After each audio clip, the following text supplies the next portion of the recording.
पाँचवा न्यूमेरिकल है, उसके पार्ट्स हैं ये, ठीक है। सारे क्या हैं उसके पार्ट्स। इस न्यूमेरिकल में क्या कह रहा है वो, इस न्यूमेरिकल में कह रहा है कि नंबर ऑफ आयंस फाइंड करने हैं, जबकि 10 ग्राम ऑफ AlCl3 में, 30 ग्राम ऑफ बेरियम क्लोराइड में, 58 ग्राम ऑफ सल्फ्यूरिक एसिड में। अब हमने फाइंड कैसे करने हैं कि नंबर ऑफ मोल्स हैं, ठीक है ना। अब हम सबसे पहले हमने एक चीज़ निकालनी है, सबसे पहले हमने नंबर ऑफ मोल्स निकालने होते हैं और कुछ भी नहीं निकालना। नंबर ऑफ मोल्स निकालने के लिए हमारे पास फार्मूला है mass over molar mass is equal to, mass क्या है 10, मोलर मैस हमने एलुमिनियम का 27 होता है प्लस 3 35.5 होता है।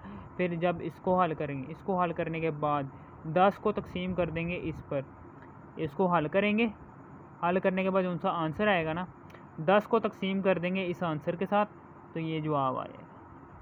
फिर सेम इसी तरीके से अब हमने अगला n is equal to n particles, number of particles over Avogadro's number, ये हमारे पास फार्मूला है। नंबर ऑफ पार्टिकल्स हमने निकालने हैं, number of particles is equal to n multiply by n क्या है हमारे पास, ये 0.0749 मल्टीप्लाई 6.02 मल्टीप्लाई 10⁻23 है।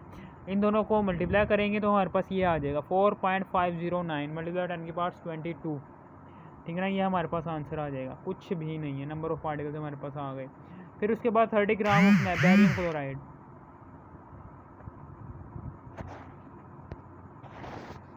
फिर उसके बाद आगे आता है बेरियम क्लोराइड। बेरियम क्लोराइड में क्या करना है, बेरियम क्लोराइड में यही है, ठीक है ना। आप ये सोच रहे होंगे कि यहाँ पर हमारे पास ये क्या हो गया है कि ठीक है ना, जब ये इसको इसके साथ मल्टीप्लाई करेंगे तो हमारे पास क्या आंसर आ जाएगा, ये आ जाएगा, ठीक है, ये आ जाएगा। ओके, समझ आ गई।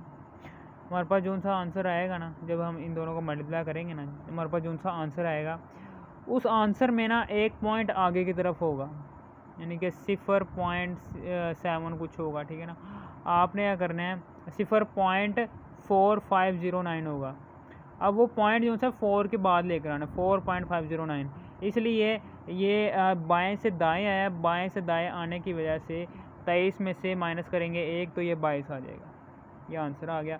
फिर 30 ग्राम ऑफ बेरियम क्लोराइड कैसे हल करेंगे, हमें पता है कि सबसे पहले हमने मोल निकालने होते हैं, n is equal to mass over molar mass. Mass क्या है 30 ग्राम ओवर मोलर मैस 137.327 इसका एटॉमिक मैस है, फिर प्लस फिर 2 है, ठीक है ना। 2 है, क्लोरीन के कितने एटम है 2, और क्लोरीन का एटॉमिक मैस क्या है 35.5, ठीक है ना। 35.5 को मल्टीप्लाई करेंगे 2 के साथ, और फिर इस जो सा जवाब आएगा इसको इसमें प्लस कर देंगे, इसको रकम में प्लस कर देंगे, जो सा जवाब आएगा ना, ठीक है, उसको 30 डिवाइड आंसर, वो नंबर बार में क्या लिखना है 30 डिवाइड आंसर, तो ये आंसर आ जाएगा आपके पास, ये मोल में आंसर आ गया। अब उसके बाद हमें पता है कि हमें नंबर ऑफ पार्टिकल्स निकालने हैं, n is equal to number of particles over Avogadro's number. हमने नंबर ऑफ पार्टिकल्स निकालने हैं तो ये उधर जाके मल्टीप्लाई हो जाएगा, ये मल्टीप्लाई हो गया। अब उसके बाद ये n क्या है हमारे पास, ये आ गया n, ये है multiply by Avogadro's number 6.02 multiply 10⁻23 है। अब इन दोनों को मल्टीप्लाई करेंगे, ये आंसर आ जाएगा, ये आंसर आ गया नंबर ऑफ पार्टिकल्स, ठीक है ना। अब ये 22 क्यों आया, वही है कि हमारे पास जो सा आंसर आया था कि 0.86690 है, तो 0.8 आया था, इसलिए हमने पॉइंट को 8 के बाद रखा है, बाएं से दाएं पॉइंट को लेकर आए हैं, एक नंबर बाद में लेकर आए हैं, तो एक ही माइनस करेंगे, 23 में से माइनस किया 1 तो 22 आ जाएगा, 8.6690 मल्टीप्लाई 10⁻22 आ गया। अब 58 ग्राम ऑफ H2SO4 है, ठीक है ना। अब हमने इसको भी हल करने हैं, तो n is equal to mass over molar mass, हमने सबसे पहले मोल्स निकालने हो तो उसका फार्मूला ये है, n is equal to mass over molar mass. Mass क्या है 58 ग्राम ओवर मोलर मैस, हमने इसका निकालना है कि हाइड्रोजन का 1 होता है, सल्फ़र का 32 होता है, ऑक्सीजन का 16 होता है। 2 multiply by 1 plus sulphur 32, 2 multiply by 1 plus 32 plus 4 multiply by 16, जब हम इसको हल करेंगे 98 आ जाएगा। 58 को 98 से तकसीम करेंगे 0.5918 मोल आ जाएगा। अब उसके बाद हमने क्या करना है कि n is equal to number of particles over Avogadro's number. अब उसके बाद हमने क्या करना है कि ये जो सा नंबर ऑफ पार्टिकल्स है ना, ये हमने निकालने हैं, तो ये उधर चला जाएंगे, n is equal to Avogadro's number, ठीक है ना। n क्या है हमारे पास, ये 0.5918 मल्टीप्लाई 6.02 मल्टीप्लाई 10⁻23 है। अब इन दोनों को मल्टीप्लाई कर देंगे, ये आंसर आ जाएगा। जब ये आंसर आ गया है, ये नंबर ऑफ़ पार्टिकल्स का है कि इतने नंबर ऑफ़ पार्टिकल्स हैं। अब ये नंबर ऑफ़ पार्टिकल्स हमने नंबर ऑफ़ पार्टिकल्स निकाले, नंबर ऑफ़ मॉलिक्यूल्स निकालने हैं हमने। उसने पूछा कि नंबर ऑफ़ आयन्स क्या हैं, इनमें नंबर ऑफ़ आयन्स क्या हैं। हमें पता है कि number of ions in 10 gram of AlCl3, इसमें कितने आयन्स नज़र आ रहे हैं? 3 है, 3 एटम्स, ठीक है, 4 एटम। आयन्स का मतलब यही है कि वो एटम्स ही हैं, ठीक है ना। एटम्स हमने मान लेने हैं कि कितने आयन्स हैं यहाँ पर? 4 हैं, 3 ये हैं क्लोरीन के और एक एलुमिनियम का है। अब बस सिर्फ आपने यह करना है कि ये 4 आयन्स हैं, इन 4 को, इस 4 को सिर्फ इससे मल्टीप्लाई कर देना है, आंसर से नंबर ऑफ़ मॉलिक्यूल से मल्टीप्लाई कर देना है, और ये हमारे पास नंबर ऑफ़ आयन्स आ गए, ये नंबर ऑफ़ आयन्स आ गए।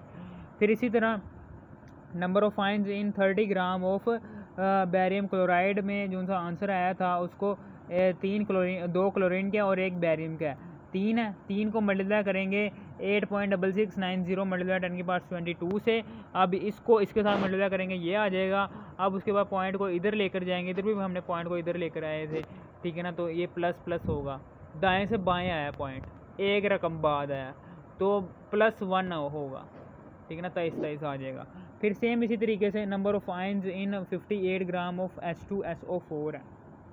अब ये ठीक है ना, 50 number of ions in 58 gram of H2SO4, इसमें क्या करेंगे कि इसमें हम 3 को ये कितने हैं, सल्फ़ेट का 1 आयन है, हाइड्रोजन के 2 आयन है, ठीक है ना।